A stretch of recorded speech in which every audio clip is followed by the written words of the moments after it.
आज के इस वीडियो में हम लोग मेंडल के आनुवंशिकता के नियमों को यहाँ पर पढ़ने वाले हैं। तो यदि आप लोग क्लास 10 में हैं और साइंस में अच्छे नंबर लाना चाहते हैं तो आप लोग इस वीडियो में लास्ट तक बने रहिएगा, क्योंकि यहाँ पर हम आज बात करेंगे मेंडल के आनुवंशिकता के नियमों की, जो कि आपके एग्ज़ाम के लिए काफ़ी ज़्यादा इम्पॉर्टेंट है। तो सबसे पहले आप लोग यहाँ पर देखेंगे मेंडल के आनुवंशिकता के 3 नियम हैं। तो आइए समझते हैं सबसे पहले कौन कौन से नियम हैं। तो नियम नंबर 1 आपका है प्रभाविता का नियम, दूसरा है आपका पृथक्करण का नियम और तीसरा आपका है स्वतंत्र अपव्यूहन का नियम। तो सबसे पहले तो आप इन तीनों नियमों को याद कर लीजिएगा, ठीक है। नाम याद करिएगा सबसे पहले, और इसके बाद हम यहाँ पर पढ़ने वाले हैं एक एक करके सबको, ठीक है। सबसे पहले हमारे सामने यहाँ पर लिखा हुआ है प्रभाविता का नियम। आप चाहें तो इसे अपनी कॉपी पर भी नोट कर सकते हैं और अच्छी तरीके से याद भी कर सकते हैं। लिखा हुआ है कि जब विपरीत लक्षण वाले शुद्ध लंबे तथा शुद्ध बौने पौधे के बीच संकरण कराया जाता है तो प्रथम पीढ़ी में प्रभावी लक्षण दिखाई देता है और अप्रभावी लक्षण छिपा रहता है। इसे प्रभाविता का नियम कहते हैं। एक बार फिर से पढ़िएगा, क्या लिखा हुआ है कि जब विपरीत लक्षण वाले शुद्ध लंबे तथा शुद्ध बौने पौधे के बीच संकरण कराया जाता है तो प्रथम पीढ़ी में प्रभावी लक्षण दिखाई देता है और अप्रभावी लक्षण छिपा रहता है। इसे प्रभाविता का नियम कहते हैं। तो इस प्रकार से आप लोगों ने प्रभाविता का नियम तो यहाँ पर देख लिया है। अगर आपको अभी भी याद ना हुआ हो तो आप लोग इसको अपनी कॉपी पर नोट करके 2-3 बार पढ़िएगा, आपको याद हो जाएगा। फिर यहाँ पर हम बात करेंगे, जो यहाँ पर आपसे कहा गया है इसके लिए आपको कुछ ना कुछ चित्र वगैरह बनाना पड़ता है, तो उसको भी देख लीजिएगा। आपसे कहा गया कि शुद्ध लंबा पौधा और शुद्ध बौना पौधा, इसमें क्रॉस मतलब संकरण कराया जाएगा तो आपको संकर लंबा पौधा प्राप्त होगा। तो शुद्ध लंबा पौधा को आप क्या लिखेंगे, कैपिटल टी, ठीक है। और शुद्ध बौना पौधा को आप लिखेंगे स्मॉल टी, ठीक है। तो देखिएगा यहाँ पर, और जब इनमें संकरण कराया तो आपको क्या प्राप्त हुआ, कैपिटल टी स्मॉल टी। तो इस प्रकार से शुद्ध लंबे पौधा और शुद्ध बौने पौधे के बीच जब संकरण कराते हैं तो संकर लंबे पौधे प्राप्त होते हैं, ठीक है। इसके बाद व्याख्या की बात की जाएगी तो यहाँ पर आप देखिएगा, मेंडल ने इस नियम की पुष्टि के लिए जब मटर के समयुग्मजी लंबे पौधे और समयुग्मजी बौने पौधे के बीच संकरण कराया तो प्रथम पीढ़ी में सभी पौधे संकर लंबे पौधे प्राप्त हुए, जो प्रभाविता के नियम की पुष्टि करते हैं। तो इस प्रकार से आप लोग इसकी व्याख्या भी लिख सकते हैं, ठीक है। आप चाहें तो अपनी कॉपी पर नोट करके इसको आप लोग याद कीजिएगा। तो पहला नियम प्रभाविता का नियम जो कि यहीं पर समाप्त हो रहा है, और अगले नियम की बात करेंगे अब हम लोग। अगला नियम हमारा है पृथक्करण का नियम। तो अब आप लोग इस नियम को देखिएगा, इसका दूसरा नाम होता है युग्मकों की शुद्धता का नियम, ठीक है। पृथक्करण का नियम या युग्मकों की शुद्धता का नियम। मेंडल के इस नियम के अनुसार प्रत्येक जीन जोड़ी के कारक युग्मकों के निर्माण के समय एक दूसरे से अलग होकर युग्मकों में चले जाते हैं तथा युग्मनज निर्माण के समय ये पुनः एक दूसरे के साथ आ जाते हैं और अपना अस्तित्व बनाए रखते हैं। इस प्रकार जीन द्वारा अपना अस्तित्व बनाए रखने के कारण इस नियम को युग्मकों की शुद्धता का नियम कहते हैं या पृथक्करण का नियम कहते हैं। एक बार फिर से देखिएगा, मेंडल के इस नियम के अनुसार प्रत्येक जीन जोड़ी के कारक युग्मकों के निर्माण के समय एक दूसरे से अलग होकर युग्मकों में चले जाते हैं तथा युग्मनज निर्माण के समय ये पुनः एक दूसरे के साथ आ जाते हैं और अपना अस्तित्व बनाए रखते हैं। इस प्रकार जीन द्वारा अपना अस्तित्व बनाए रखने के कारण इस नियम को युग्मकों की शुद्धता का नियम कहते हैं। तो अब आप लोग इसको डायग्राम से समझिएगा। यहाँ पर आप सभी के सामने चित्र बना हुआ है, इसको देखिएगा। सबसे पहले शुद्ध लाल पौधा लिया गया है और शुद्ध सफ़ेद पौधा लिया गया है। शुद्ध लाल पौधे को हमने क्या लिखा है, कैपिटल आर, और शुद्ध सफ़ेद पौधे को लिखा स्मॉल आर। फिर क्या क्या है, सबसे पहले तो इनके जीन अलग अलग हो गए, यही आपसे कहा गया था। तो देखिए एक आर अलग हो गया, एक अलग हो गया, इस प्रकार से आपका स्मॉल आर भी अलग आपका हो गया। फिर इनके बीच में हुआ संकरण। तो संकरण यहाँ पर आप देख सकते हैं, यहाँ पर जो क्रॉस हुआ आपका, तो इसमें आपका बना आर और यहाँ पर भी आपका, ठीक है। तो ये जो प्रथम पीढ़ी है इसमें कैसे पौधे बने, इसमें बने हैं शंकर लाल पौधे। बात को समझिएगा, इसमें कैसे बने, संकर पौधे बनते हैं ना, तो संकर लाल पौधे बन गए। और जब इनके बीच में क्रॉस कराया तो यहाँ पर दूसरी पीढ़ी में आपको यहाँ पर विभिन्न प्रकार के पौधे दिखाई दे रहे हैं। ठीक है, तो बस जो आपका कैपिटल आर आर है वो आप समझ जाएगा, वो शुद्ध लाल पौधा है। जो स्मॉल आर आर है वो आपका शुद्ध सफ़ेद है, और जो बीच में आपके जो आर आर लिखे हुए ये हैं आपके संकर लाल पौधे।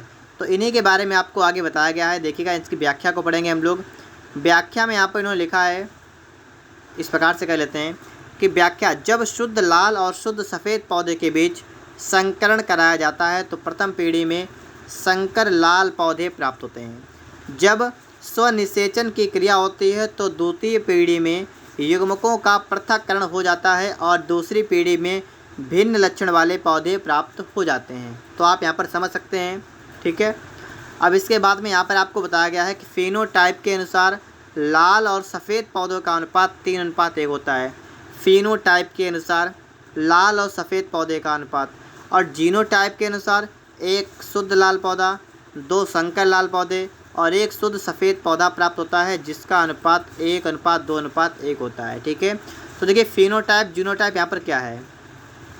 फिनोटाइप का अनुपात कितना है, यहाँ पर आपने देखा फिनोटाइप का है 3:1।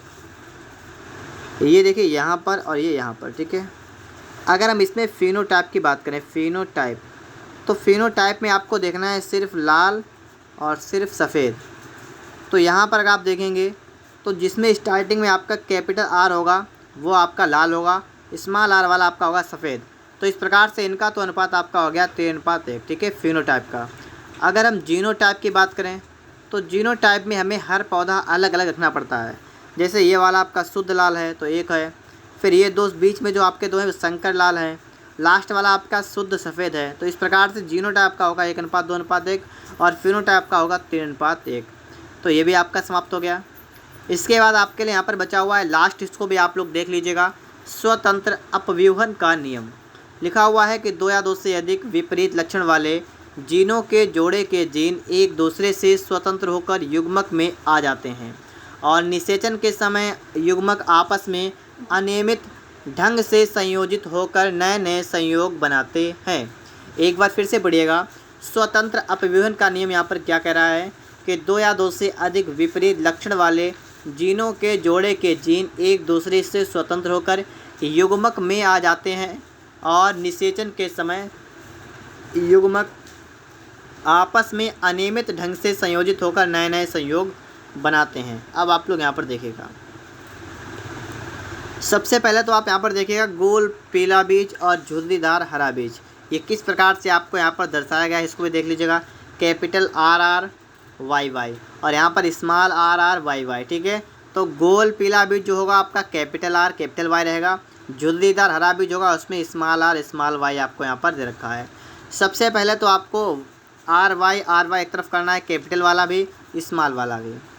फिर इनमें क्या करना है, आपको इन दोनों को आपको एक साथ लिखना है। ठीक है, आप देखिएगा इधर इन दोनों को भी आपको एक साथ में कर देना है, तो आपके पास आर आर वाई वाई और यहाँ पर भी आपको मिल जाएगा।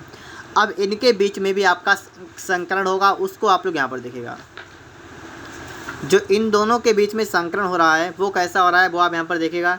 एक बार तो अगर हम इस वाले को उठाएं, यहाँ पर इस वाले को हम यहाँ पर रखें आर आर वाई और वाई, तो इसमें सबसे पहले तो आर वाई को उठाया गया है, यहाँ पर लिखा गया है, फिर आर के साथ वाई को उठाया गया यहाँ पर लिखा गया है। उसी प्रकार से इस छोटे वाले आर के साथ वाई और इसके साथ वाई, तो ये इस प्रकार से इन्होंने 4 बार यहाँ पर लिखा है और 4 बार ही आपका इस लाइन में भी लिखा गया है। फिर इनके बीच में आपका कराया गया है क्रॉस। जब क्रॉस कराया गया तो देखिए इसका किया गया तो यहाँ पर लिखा गया, और जब इसमें किया गया तो आपका यहाँ पर आ गया, इसका किया तो यहाँ पर आ गया। ठीक, इस प्रकार से आपका यहाँ पर एक करके बढ़ाया गया आगे। ठीक है, इस प्रकार से आपका यहाँ पर बढ़ाया गया है, तो आप यहाँ पर समझ सकते हैं। तो इस प्रकार से आप लिखेंगे इसको तो आपको पता लगेगा यहाँ पर किस प्रकार के आपको बीज जो है मतलब प्राप्त होने वाले हैं। ठीक है, तो इसको इस जो आपके सामने सारणी बनी हुई है इसको अपनी कॉपी पर आप नोट करके अच्छी तरीके से इसको याद भी आप कर लीजिएगा। ठीक है, क्योंकि अगर एग्ज़ाम में आता है कम से कम 7 नंबर का आएगा, तो 7 नंबर आपको आसान तरीके से प्राप्त होंगे अगर आप लोग इसे अच्छी तरीके से लिख कर आएंगे तो इसके बाद में आपको यहाँ पर बताया गया इसकी व्याख्या के बारे में, तो इसकी व्याख्या भी आप लोग देख लीजिएगा। इस नियम की व्याख्या द्विसंकर क्रॉस के आधार पर की जाती है। जब गोल पीले और झुर्रीदार हरे बीज वाले समयुग्मजी पौधे में संकरण कराया जाता है तो प्रथम पीढ़ी में संकर पौधे गोल बीज वाले होते हैं। जब इनमें स्वपरागण कराते हैं तो द्वितीय पीढ़ी में 4 प्रकार के बीज वाले पौधे प्राप्त होते हैं। अब 4 प्रकार के बीज वाले पौधे कौन कौन से होते हैं? गोल पीले, गोल हरे, झुर्रीदार पीले, झुर्रीदार हरे। और ये बीज होते हैं 9:3:3:1 के अनुपात में प्राप्त होते हैं। इससे स्पष्ट होता है कि आनुवंशिक लक्षण स्वतंत्र रूप से अपव्यवहन करते हैं।